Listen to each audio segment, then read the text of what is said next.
So my life has been extremely chaotic for the last week. Let's talk about it. Hello, my beautiful baking babies. Is that my YouTube intro now? Sure, why not? If this is your first time on my YouTube channel, same. I've had this YouTube channel for a while. I've been posting my old Twitch streams, like the VODs, but I've never sat down and recorded like an actual YouTube video, and it's tripping me up. It's weird. I don't know why sitting down and talking in front of a camera feels weird to me, because again, I've been doing Twitch for like a year now. I don't know, but there's been a lot of questions and a lot of things happening.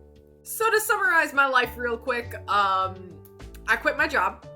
I'm moving. I'm literally packing up things like as we speak. Like I literally just did a Twitch stream of me packing up my entire closet, and I have to do the rest of my house.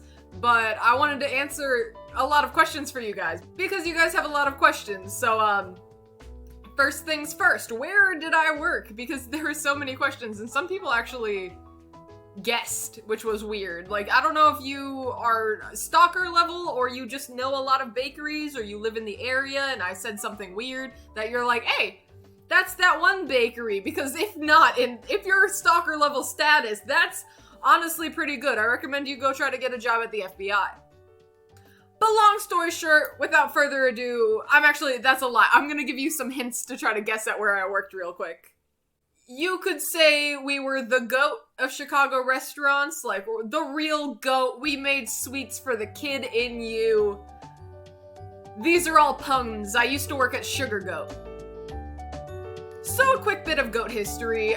Stephanie Izard won season 4 of Top Chef in 2008, the first woman to win Top Chef. Let's give her a quick round of applause for that. It only took us 4 seasons, but we got there in the end. And as most of us know, when you win Top Chef, you get to open a restaurant, and that's what she did. Insert girl in the GOAT. All of the restaurants are going to be named after goats, specifically because her last name is Izard, and that is a type of goat. Fun fact. A little while later, not as relevant to my story, she opens Duck Duck Goat as well as Cabra, and then she opens Girl in the Goat LA, and then she opens Sugar Goat, and then she opens Cabra LA. There are a lot of restaurants going on here. We'll get to that later. First, we need to get to the important stuff. Me. So in August of 2018, I was looking for an internship to do for my culinary school program. I was doing a degree in baking and pastry, and I needed to work at a bakery. I tried a bunch of different places. There was one chocolatiering place that I was really excited to go to. I went in, I did a stage. They're like, you're great. We'll get back to you. And I'm like, great. 2 weeks before I had to find a new internship, they did not contact me. So I walked my little butt down to that chocolatiering place, and I'm like, hey, the fuck's going on? And they're like, oh, we're so sorry. We didn't tell you, but we actually don't have enough money to pay you for your internship, and we don't want you to do an internship for free. I'm like, you guys were gonna pay me? But, I mean, now that I guess I know I can get paid for my internship, because I just thought, internships, you don't get paid for those things. I was going to other places. I was going to the Peninsula. I was going to the Ritz. All of these fancy, the Hoxton, all of these fancy hotels, and none of them were gonna pay me. So the fact that you wanted to pay me, and you're not hiring me because you can't pay me, that's a place I would want to work. But that option was garbage. Again, I went to all these other different places. My counselor was like, hey, don't you want to work at one of these fancy hotels? And I'm like, look at me. Look at me. You want me to work at a fancy bougie hotel? Me? But like 1 week before I need to find my internship, my counselor sends over a list of restaurants that I could work at. One of them being Little Goat Diner. Now, fun fact, I actually wrote an entire paper in culinary school about Steph, because again, they sent us a list of like chefs, and they're like, hey, do a report on one of these chefs. And I'm like, well, there's only 3 females on this list. I should probably pick one of those. Stephanie Izard? I mean, I watched Top Chef. I can do one on her. Not knowing that literally a year later, I would be working for her.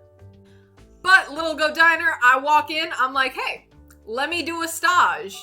So we set up the time, the day, I go in for my stage, and I meet my manager for the first time. I love this manager so dearly. She is the funniest, sweetest, kindest, nicest person I've ever met. and she was extremely hungover for my stage. I joked about it till like the very end of like my last day at work. I'm like, hey, remember when I showed up for my stage and you had to sit on a milk crate next to the ovens and not do anything for like 2 hours? Cause I remember. So I go in for my stage, immediately I'm like, this is a fantastic workplace. Everyone kept pushing all of these fancy kitchens on me, which, I mean, if you're going to culinary school, you kind of want to work at those fancy places. I did not have the mental stability to work at one of those bougie-ass kitchens where I get verbally abused on a daily basis. No, this was all fun and love. Me and my coworkers always said that we wanted to make a Live, Laugh, Love Little Goat shirt. Cause I have some interesting goat shirts. They all had puns. One of them was like Goat Day Mate. And it was a goat with like an Australian hat on. Goat Shorty, it's your birthday. Big goat energy. These were all things that were said on shirts. I finished my stage. People were asking me a bunch of questions. I scooped cookies for basically 4.5 hours. And then they're like, yep, bye. We'll send you the paperwork if we think you're good. And then they sent me the paperwork, I think like 3 hours after I finished the stage. So immediately I had a place to do my internship. My main job in the beginning was making milkshakes, sundaes to order. I did a lot of prep stuff. I made cinnamon rolls on a daily basis, muffins and scones, a lot of sundaes. We had some interesting sundaes, like berry corny, which was sweet corn ice cream with like a berry sauce on top. We had Java the Mint, which was mint stracciatella ice cream with coffee whipped cream on top. We really liked puns in our bakery. That's a lie. All of the restaurants really enjoyed puns to the point where I just felt like I was constantly surrounded by dad jokes. But it was a vibe. It was still a vibe. I remember the first couple days working there was super weird because I was the youngest person working there full time. I was still 19 when I was working there. It was my first full-time job, first job in like the back of the house of a kitchen because I had been a server, I had been a cashier for like a donut shop, but I never actually worked in the back of the house anywhere. So this was my first real kitchen experience. And Lord Jesus, did some people fuck it up for me. I was also doing inventory at that time, which was so weird to me because I'm like, you trust me, a 19-year-old child straight out of culinary school, to count everything you've made to make sure that the numbers are correct? Thinking back to it, it's only been like 2 or 3 years. 19, 20, 21, 22. It's only been like 4 years.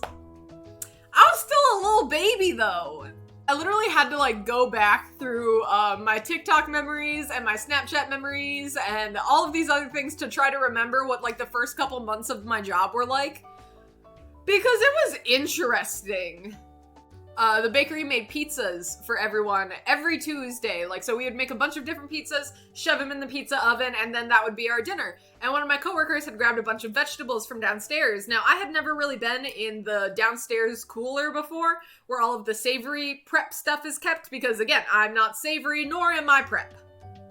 I remember someone locked me in a cooler as a learning experience. But one of my coworkers gave me said vegetables and was like, hey, put this downstairs in the walk-in. And I'm like, okay. So little 19-year-old me went downstairs into the walk-in. I'm like, hey, I don't actually know where to put any of this stuff because I'd literally never been in that walk-in. So I go and ask one of the savory chefs, hey, where do I put this stuff? And he's like, yeah, in the cooler. I'm like, yeah, where in the cooler? He's like, yeah, go in the cooler. And he follows me like into the cooler, like waits at the door. And he's like, yeah, in that back corner back there. I'm like, that was a lot of back, sir. But yeah, I'll put it in the corner. So I go to the corner, I put my stuff down. I hear a click behind me. I'm like, this is how I die. This is, you know what? I've heard a lot of murder mystery. I've watched every episode of Criminal Minds, most of NCIS. I'm fucked. But instead of saying that, I just turn around and stare at him through the tiny window in the cooler. Just deadpan stare, because I knew he wasn't gonna lock me in there forever because people were still expecting me to come back upstairs, and they knew exactly where I was. So after about like 30 seconds, he unlocks the door and opens the door, and he's like, hey, random question, do you know how to get out of the cooler if someone accidentally locks you in? I'm like, what the fuck do you mean accidentally? And that's how I learned how to break out of a walk-in cooler. We're gonna fast forward a bit because the first couple months, those don't matter. I don't count those. They technically still count, but if you remember from earlier, this was back in fall of 2019. You want to know what the next year is? You want to know what happened in March of 2020? You want to know what happened in March of 2020 to everyone who worked in the restaurant business? I got laid off. It sucked because I really liked that job. I really liked the people. It was a great time. Like, I felt comfortable in the job. I had been working there long enough. I didn't want a new job, but the pandemic hit and I had to figure out what to do. So I didn't work for a while because, again, everything that had to do with cooking and baking, we weren't allowed to do. Eventually, I got a job at Mariano's as a cake decorator, just like our random grocery store, which I hated. Because I didn't make anything, I just decorated things. I pulled frozen cakes out of a freezer, I pulled frozen cupcakes out of a freezer. Even like the baked goods, the muffins, the scones, the pies. Again, all of them frozen. Throw them in the oven or just defrost them, and they were good to go. So when my manager randomly texted me one day being like, hey, do you want to come work at the bakery again? I was like, maybe, and then she told me the hours would be from 3 a.m. to 6. And I said no. But I told her to let me know if any other options were available, you know, one that wasn't a night shift. And then like 3 weeks later, she texted me again being like, how about 3 p.m. to 11 p.m.? And I'm like, that is a little more doable for me. Yes, I can do that. Bam! I had a job, except I didn't have a job yet because I still had to do an interview with Steph. Now at that point, I had only seen Steph around the restaurant a couple of times because she would bounce between her restaurants, between Girl on the Goat, Little Goat, Duck Duck Goat, Cabra. In February of 2021, I went into what was previously Little Goat, and was now Little Goat Sugar Goat Hybrid. Long story short, Steph got bored during the pandemic of, you know, making home cooking videos, and she needed to get her hands dirty, so she's like, you know what we can do? Ship cakes online all over the country. So I walk into the bakery and everything is different. It used to be a bar. It was no longer a bar. The bar had been gutted. It was now a cake decorating station. There were a bunch of baked goods everywhere. Cake pans were everywhere. The booths of the bar had been ripped out. So had the stools. Everything was just so different. They literally put a wall up to like block it out. It was so interesting walking in. But I walk in and I see Steph. She's decorating cakes. I'm like, oh no. Because at this point, I was still a little afraid of Steph. Just like a small bit of starstruckenness of like, oh shit, you've been on TV multiple times. Top Chef, Chopped, Iron Chef, all of these TV shows. Like, you've met famous people before. You yourself are a famous person. And that's wild to me. So I was nervous to talk to her. But I walk in and immediately my old coworkers see me and hug me. And I'm like, oh no, wait, no, never mind. I forgot that they actually asked for me by name. So there's no way I could not get this job. I don't know how I would fail the job interview. Like, hey, remember how I used to work here and I was a good employee? Yeah, nothing's changed, like, I can promise you. But I go in and the interview is literally nothing but Steph talking about what she did during the pandemic. Not a single question about me. It's my interview, like my job interview. She had never interviewed me before because someone else had previously interviewed me for the stage. The entire time I'm just nodding my head, trying not to freeze because at that point it was like February and I had gotten there too early because of my anxiety. But of course I don't have a car, so I can't just sit in my car and wait for time to pass. So I walked around the block like 5 times. I don't know why I was so nervous. Again, I was a good employee. I worked there before. I don't know why they wouldn't have hired me. They did. After Steph told me that I might not make a minimum of 8 hours. Like, I might not get 8 hours every day, like it might be a little less, which was wild to me because I remember working there previous and I'm like, yeah, sometimes my shifts were like 10 hours long. You're telling me I'm not even gonna get 8 hours? A little weird. As long as I get insurance, that's fine. Like, as long as I get my benefits, as long as my pay is subsequential, I don't care about the hours. I never have and I never will. And she's like, okay, that's good. I fill out the paperwork that I need in order to get hired right away. It was a great time. One of the front of the house managers, who I will cherish deeply and forever, asked me how much I was making at Mariano's at the time, and I'm like, I told her. She's like, that's not what Steph said your pay should be. I'm gonna bump up your pay for you, but you're still young. I'll vouch for you. She's like, I have a little sister around your age. I would want someone to do that for her, and I'm like, a queen.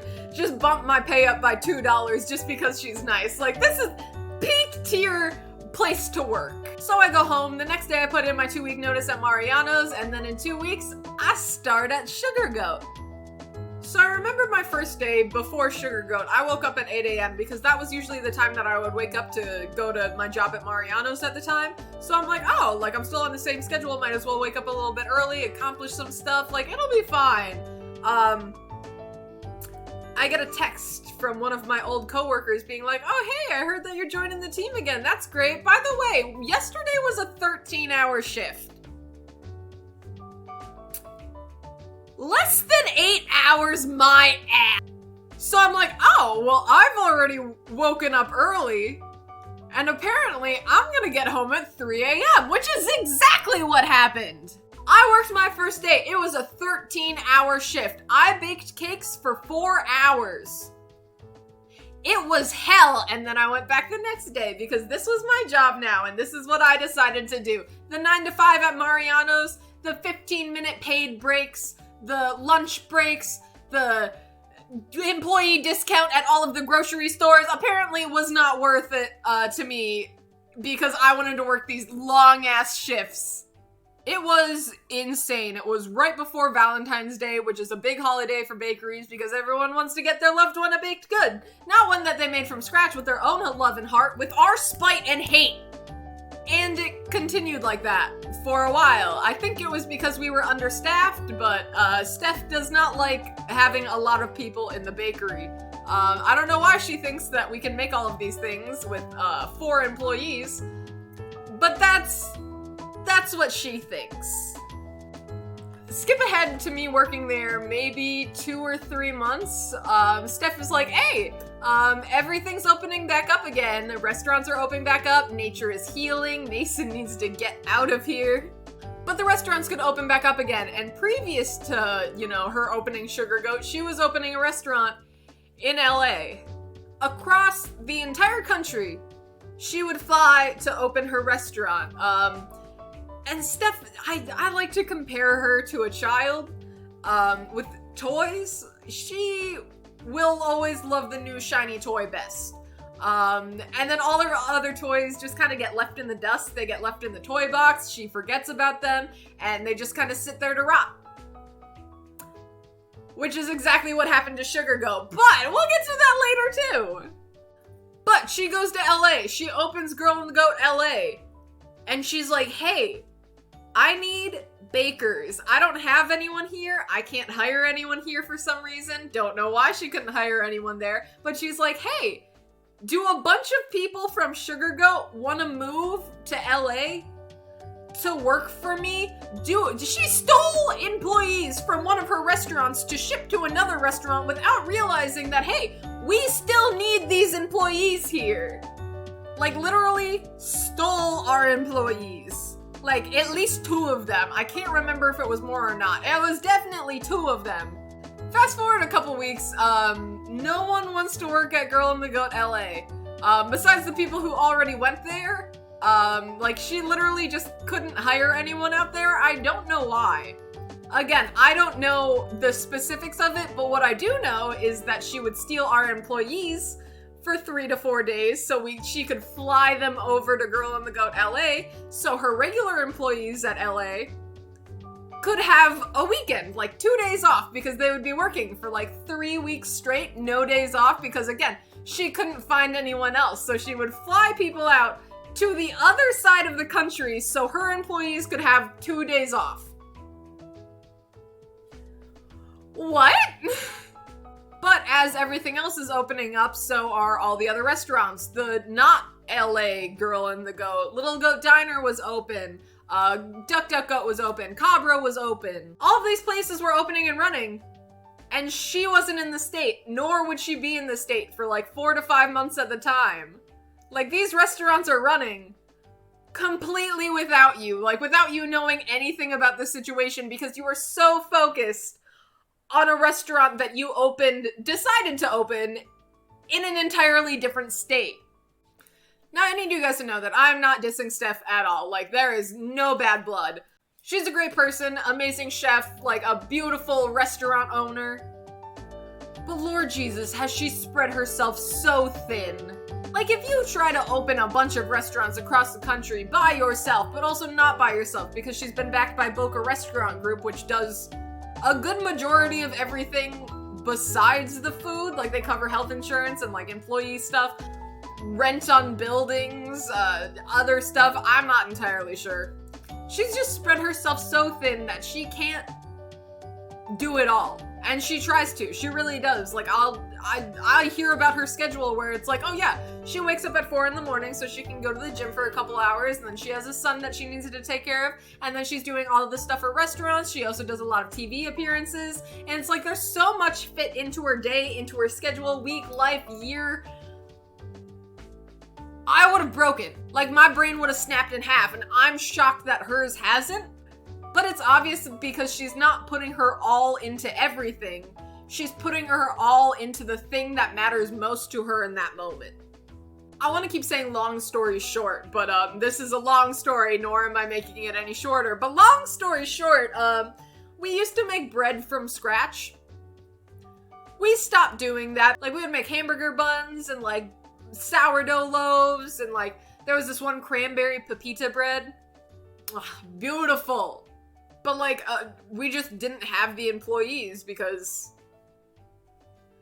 we didn't have the employees. Eventually we hired new people, but summer came around and we started doing a lot more ice cream stuff, which was not fun. Mostly because during that time, I remember trying the Chicago-style hot dog ice cream sandwich, which was an ice cream sandwich that tasted like a Chicago-style hot dog. You know, sometimes I go back and I watch old Steph clips. Like, I'll watch her season of Top Chef when she was on Iron Chef, like when she's on Chopped. I go back and I watch those and everything just clicks in my brain, because there was one episode of Iron Chef where she made, like, bone marrow ice cream, and I'm like, yeah,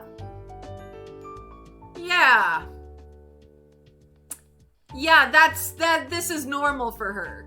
Just the fact of, like, adding meat into dessert products was very, very Steph. Some other honorable weird-ass food mentions would be the mushroom ice cream, the shiitake mushroom ice cream. We also made a sour cream ice cream at one point, which contained every dairy product we had: buttermilk, sour cream, heavy cream, 2%. Mix heavy cream and 2% together, you get half and half. We put every single dairy that we had available to us in that goddamn ice cream. There was the pepperoni pizza cupcake, which was cake batter that we put cheese in, and then we added tomato paste to the frosting, and then we topped it with candied pepperoni. It hurts me physically to just kind of say it. It only lasted 3 days. No one bought it. For a while, Little Goat Diner was open for, I want to say, like 12 hours a day. Like, we would do breakfast, lunch, and dinner. And then eventually we decided we weren't gonna do dinner. I don't know if it was because we were losing money, or we just weren't making enough money, or we just didn't want to anymore. And before I knew it, all of the line cooks who were feeding us dinner every night just weren't there anymore. And moved on to different restaurants. It was very, very common for people to just go to a different restaurant. Like, oh, I lost my job here? Well, I'll just go to another goat restaurant because I'm already in the system. I'm already on the payroll. Like, might as well just switch over. Because people would just flip-flop all over the place. There were some people that were working multiple days at one place, multiple days in another place. My manager was in charge of, like, pastry for multiple restaurants, so she would be like, hey, I gotta go do a tasting at Girl in the Goat, like, I'll be right back. Like, everyone was just spread so thin. It was wild. So the line cooks left. I missed them dearly. But we're like, oh, well, the bakery's doing really good. We're shipping on Goldbelly, which is like a national shipping service that ships food everywhere. So, like, we're making good money. Those cakes are like $70. Like, we're making good money. None of us are going to lose our job. I was wrong. So, one thing you need to know about the restaurant industry is that if you get a raise, that's not a good thing. It's never like, oh, we did really good this quarter on sales, like you're all getting a raise, or oh my god, you've all been working so hard, let's give you a raise. It's, hey, we're giving you a raise because we're about to drop some really bad news, and this is your bribe to stay. $1 an hour more? Maybe you won't mind us losing half of our staff.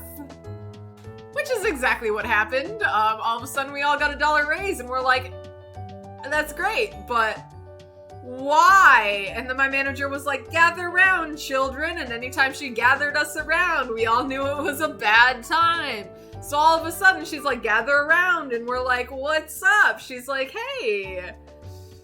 So we're laying off half the staff, which was halfway understandable. Like, it happened in January. January is the start of our slow season. The holidays are done. Everyone's on a New Year's resolution diet, which means no more sweets. It's a very slow time in bakery world, which is good because all of the chaos of Thanksgiving and Christmas is over, so you get a break, but that also means there's not enough work to keep everyone on. But we also didn't hire anyone as seasonal staff. We hired everyone full-time. But I digress. It didn't get as bad as working 13-hour shifts again, but I do remember having to work a couple 9, 10-hour shifts after that because, yeah, we're still slow, but we still have a lot of stuff to do. Like, people are still ordering things. We still need to make things for the diner. Like, things are still happening here. We just lost half of our staff.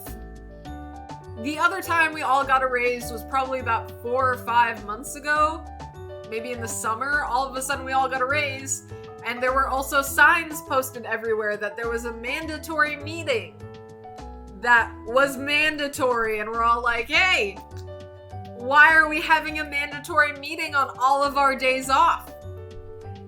This is weird.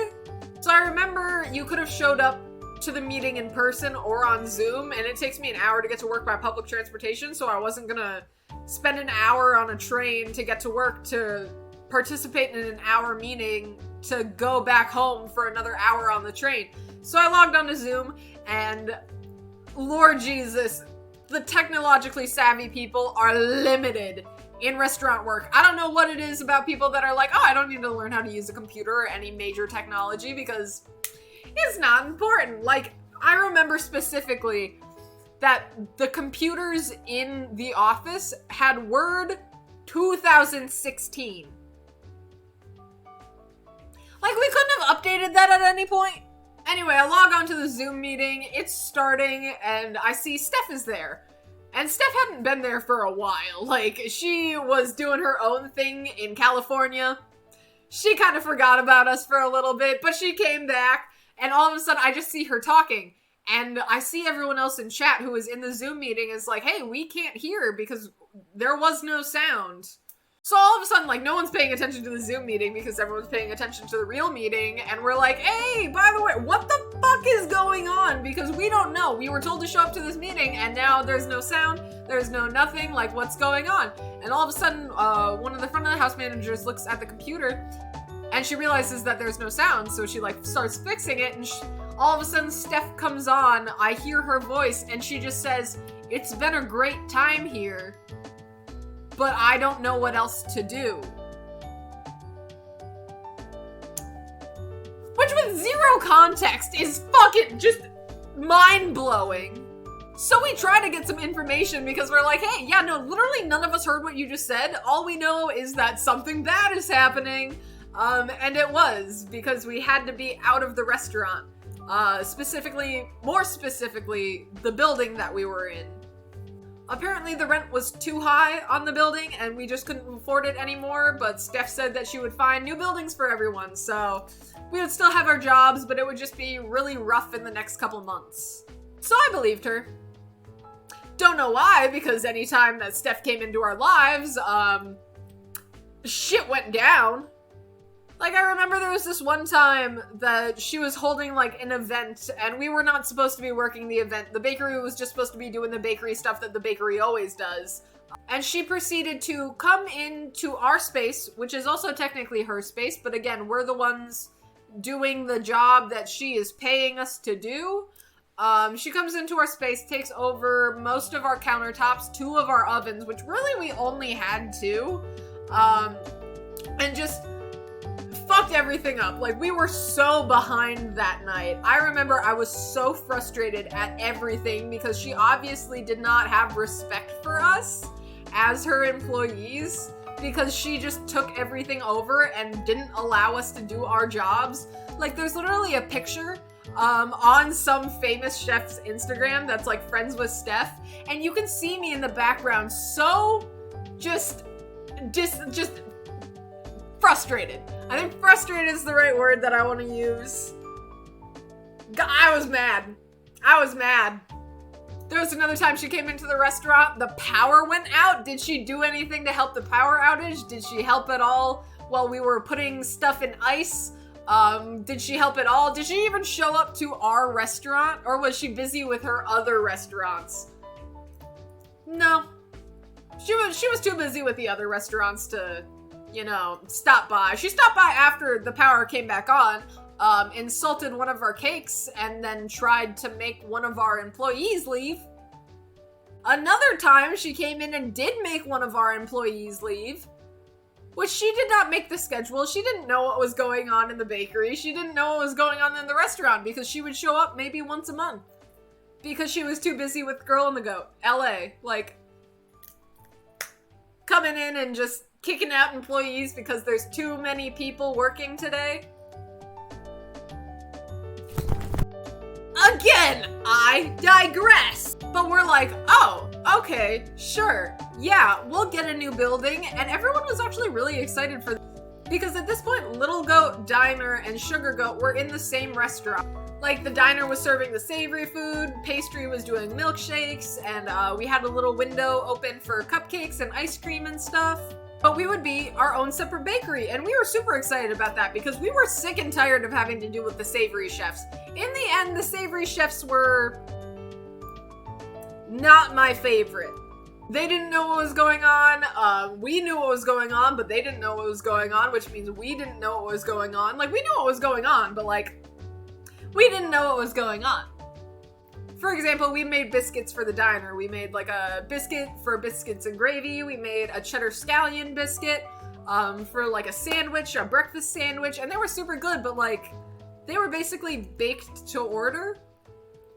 We would bake like 12 or like 24 at a time, and we would ask the line, hey, like, if you guys need more, these take 24 minutes in the oven to bake, so you gotta tell us before you're out, because otherwise you have to wait 24 minutes for these to be done. And they're like, okay, gotcha. They did not got us. They would come in and be like, hey, we got 2 biscuits left, and we're like, do you think you're gonna get more than 2 people ordering biscuits in the next 24 minutes?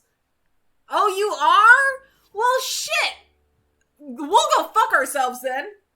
Or, like, we had a clockout card in the bakery, specifically for, like, the bakery people, because sometimes our manager wouldn't be there. We would just be running around without a manager, or a mom, as we would say. We were latchkey kids. Latchkey employees.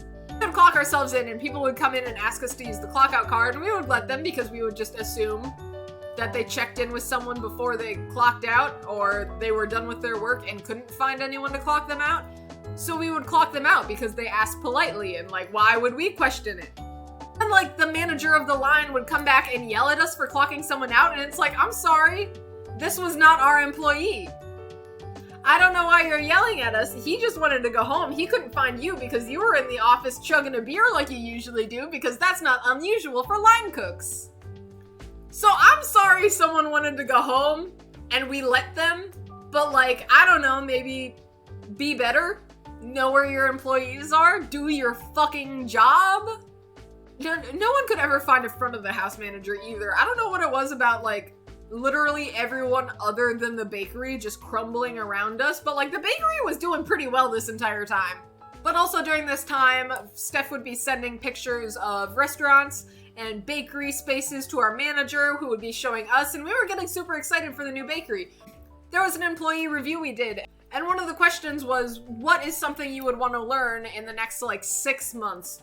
And I said that I would learn how to do inventory and write the prep list. There were 2 reasons why I wanted the responsibility of doing inventory and writing the list. Firstly, one of our coworkers, who was technically like the pastry junior sous chef, who used to do the prep list and inventory, left to go to California, so they needed someone to fill in that position, and I'm like, hi, that would look good for me. Secondly, orange card. What is an orange card, you might ask? Well, it was a promotional thing that they gave to the managers, where they would give you a card. I assumed it was orange. I never actually saw a physical copy of the orange card, but you would get a card, and there would be money on that card, anywhere from $50 to $200, depending on what level of management you were, but I knew the junior sous chef got like $50 a month for free food at any restaurant that the Boca restaurant group did. And I'm like, hey, I'm shitty at feeding myself. Like, I don't eat very much, and you know what would help? Money that I can only specifically use for food. So I was like, hey, yeah, no, I would love to do this, except I didn't know the restaurant was closing down at the time, so, again, long story short, never got my orange card. But all of a sudden, the months keep progressing, and we're getting closer to the time we have to be out of the building, because we had to be out of the building by December of this year, like literally next month. And we're like, hey, so what's going on with the new bakery? And no one could tell us anything. Like, no one had any answers, because Steph was the only one that was able to provide answers, and she didn't have any answers, so all of a sudden, 4 weeks ago, I come into work. I am in the middle of a seasonal depressive episode, and I hate everything about everything. I come into work, I don't want to be there. All of a sudden, my manager's like, good, everyone's here. Gather round, children, we're going up to the roof. Immediately, as I said before, gather round, children is not a good phrase.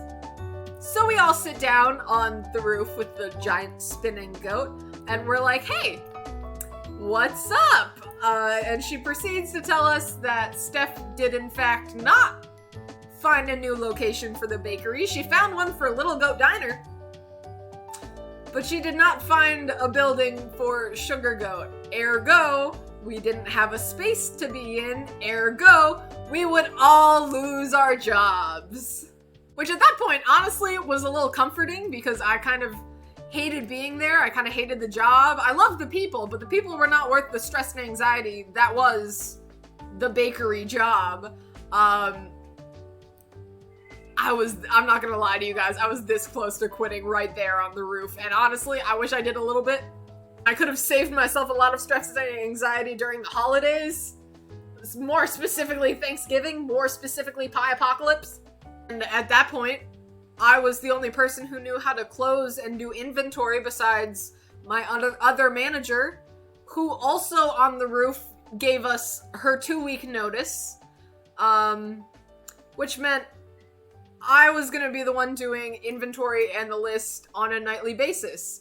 That's not what ended up happening, and things worked out in the end a little bit, but I was just so anxious and nervous about what the future was. I was so excited when I heard that there was like a new bakery opening up, a new space for us to be in, but none of that happened. And so now the plan that I was creating in my head started crumbling, and it just kept crumbling. It felt like someone was like fucking grinding it up in a pestle and mortar, if that's the words that I'm supposed to be using. But I was terrified that I was gonna have to do inventory every night. I was afraid people were gonna leave and like the work was gonna be so much harder. I was just so nervous about so many things, and no one had any plan.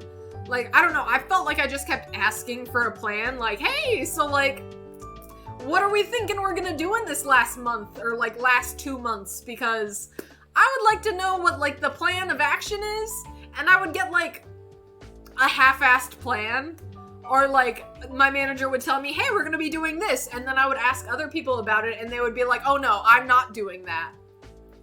No, that's not what we're doing. And I'm like, okay, so like, where are we? What are we doing? So on my manager's last day, so 2 weeks after we were told that the bakery would be closing, I put in my 2-week notice. Which was hard. Really, really, really hard because the job was awful, don't get me wrong. It was absolute nightmare sometimes, but the people there were so amazing. Like, we were one big weird ass happy family. Like, we would go to the beach together. On our days off, we went apple picking. We would go to like shows and clubs, and we always used to go to karaoke. Like, we were just this big happy family. And I'm gonna miss them so much, but like, the job wasn't worth it. Which sucked. But I loved everyone so much, to the point where like, I put in my 2-week notice, and I didn't tell anyone else for like 4 days. Because I was so nervous that they were gonna hate me for leaving. And they kind of did a little bit, not gonna lie. Which is understandable. Completely understandable. Like, kind of, I jumped ship. I jumped ship before it got bad, and I'm hoping it doesn't get bad, but I was terrified that it was gonna get so much worse. I don't understand the mentality of like, oh, like, you gotta sync with the ship. Why? I don't want to sync with the ship. I'm leaving. I'm getting off. Women and children first, and I was basically both of them. I mean, I guess there's technically talk that the bakery Sugar Goat might open up again in the summertime if Steph gets around to finding a new building. Otherwise, I'm just gonna be doing this. YouTube, Twitch, TikTok, baking, a lot more baking. So if you like baking, follow me on Twitch, and here, I stream on both. Follow me on TikTok if you haven't already. That's probably how you found this video, not gonna lie. So, I guess that's it. That's the end of the video, because now I'm here, making a YouTube video. Packing up my apartment, because I'm moving out of this apartment in the next 3 days. Fuck. I also have to figure out how to edit this, so, hopefully that will be easy. Future Amanda, how's it going? I've been editing this video for 5 hours. I have other shit I need to do today, and so do you! Like, we need to pack up the rest of our place. Why the goddamn fuck do you talk so good? Or bad? I don't know. I'm past you. But I guess that's the end of the video, so thank you guys so much for watching and so much for being here, and I'll see you guys when I see you guys next. Goodbye!